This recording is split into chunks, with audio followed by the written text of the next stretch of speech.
Welcome, welcome, welcome. I'm Miss Lisa. This is my YouTube channel for everything I talk about math and science related. And what we're doing today is we are doing Bohr and Lewis structures. So here's our Bohr model of neon.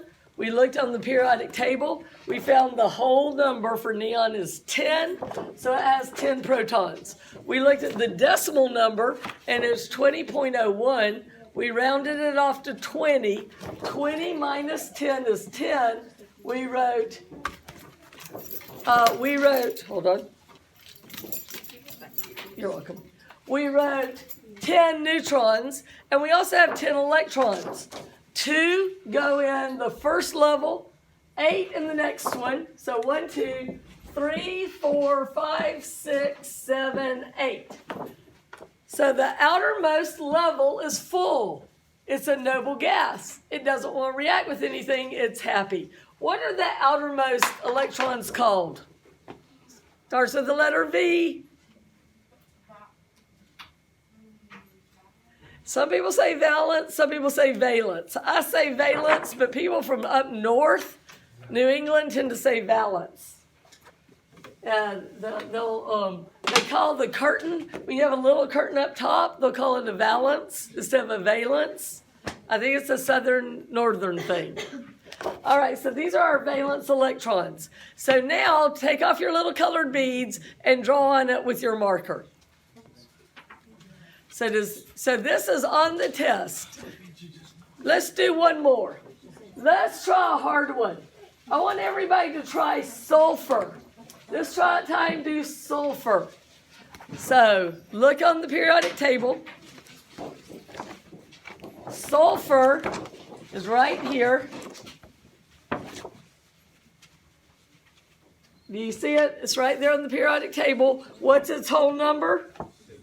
16. So what's our protons? 16. What's the decimal number? Rounded it off, it's 32. What's 16? 32 minus 16? 16. So our neutrons is 16.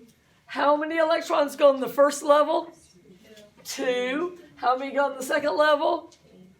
8. How many go in the third level? 8.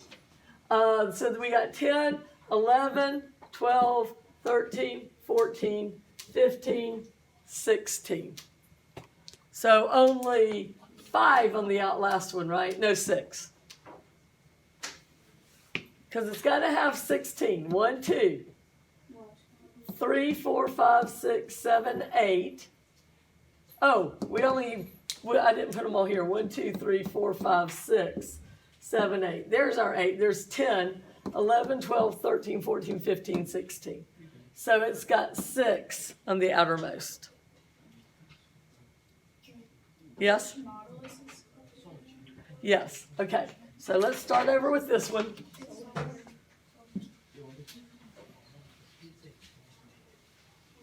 You do it with your little colored beads first. So you got 16 of them. 2 go in the first one. 1, 2. 8 go in the next one.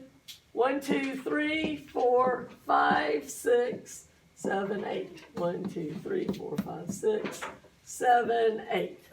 So I've got 8 on the second one. So now I've got 10. It's the same as neon. And now I've got to get to 16. So I've got to put 6 more on the third level. 1, 2, 3, 4, 5, 6. And that's the Bohr model for sulfur. Okay, now, what I want you to do is take those beads off and turn it over to the back side. And we're going to talk about Lewis structure.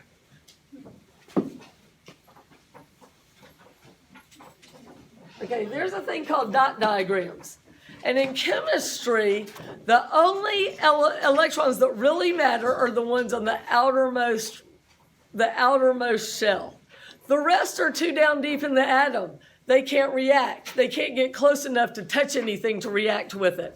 So it's only the ones on the outside. What we're going to do now is we're going to do the dot structure for sulfur. What you do is you write the symbol big with your marker on the back of your thing, okay? Then we know that sulfur had 6 valence electrons, right? Now do this with your dots. We're going to put 6 of the little beads around sulfur. Put those around it. Put your little beads around it. Don't use your marker yet, just use the beads, because I want you to just put them on there first. And this is called a Lewis structure or a dot structure, or a Lewis dot structure. Okay, you only got 5 there, Macy. Put a 6th one. Oh, then don't worry about it. Sorry about that. Let's see. Here, some more. Okay, now your dots, remember how I told you that there is a pickiness to chemistry? The chemistry has to be just so, and it's real picky. Well, it turns out they're picky about how you put these dots around. You start off, we've got 6 of them, and you put one on this side, one on that side, one on this side, one on that side. So 1, 2, 3, 4. Then you put 5, 6, oops, not 7, just stop at 6. 5, 6, like that. It needs to make a box around it. So if we had done neon, they would be these 2 straight, these 2 up and down. You don't do it like this. You don't do that. We don't do it that way. So there's a pickiness. So everybody fix your dots now. Got it fixed? Okay, now I'm going to show you a shortcut way to do this, where you don't have to do the Bohr model first, and you get to use the periodic table. Remember, the periodic table reflects the patterns that are in the elements, and this is how it works. You start on its row, and you start over here on this side with the alkali metals, and you count how many squares over it is, and that's how many valence electrons it has. So if we were going to do, let's find a good one. We'll do magnesium. Okay? If we were going to do magnesium, it's 2 over, so we would give it 2 dots. How do we feel about that? Thanks. The other one, let's do chlorine. Do I have chlorine? Yes. Let's do chlorine. So chlorine, let's count how many squares over it is.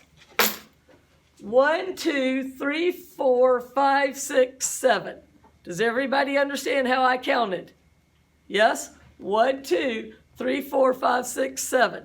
So now I'm going to do my dots for chlorine. 1, 2, 3, 4, 5, 6, 7. And that's the dot structure for chlorine. Ta-da! How do we feel about that? Now, here's one last thing about it. See the transition metals right here? We learned their name yesterday. You don't count them when you're counting. So if we were going to do iodine, we count 1, 2, 3, 4, 5, 6, 7. You skip the transition metals. Remember when we labeled them yesterday in class? Okay, so any questions? This is your homework to do these 2 worksheets that you've got, and that's what you'll be doing. Bohr models and Lewis structures. Austin wants me to move. I'm standing in front of it. I make a better door than a window. Isn't that what people say, smarty, when you do that? Okay, how do we feel about this? Okay, then I want you to clean up your everything. You're going to turn in your materials. Wait, listen.